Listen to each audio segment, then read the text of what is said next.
आगामी स्थानिक स्वराज्य संस्थांच्या निवडणुकीच्या अनुषंगाने युवासेना जोमाने कामाला लागली आहे। युवासेना जिल्हा प्रमुख पदाची धुरा पहिल्यांदाच सांभाळणारा युवक जिल्हा प्रमुख ॲडव्होकेट अक्षय वट्टमवार यांच्या पुढाकाराने मुस्लिम समाजातील युवा कार्यकर्त्यांनी युवासेनेमध्ये प्रवेश केलाय।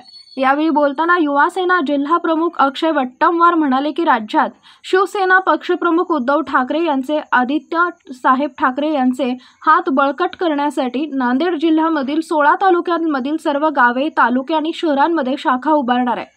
प्रवेश कार्यक्रमासाठी नांदेड शिवसेना जिल्हा प्रमुख बंडूभाऊ खेडकर, युवासेनेचे जिल्हा प्रमुख अक्षय वट्टमवार, शिवसेना शहर प्रमुख अर्जुनसिंह ठाकूर व युवासेनेचे अमीर कुरेशी, बासित पटेल, ईश्वर सूर्यवंशी, समरजित सिंग कालरा, जगदीश ठाकूर व युवा कार्यकर्ते उपस्थित होते।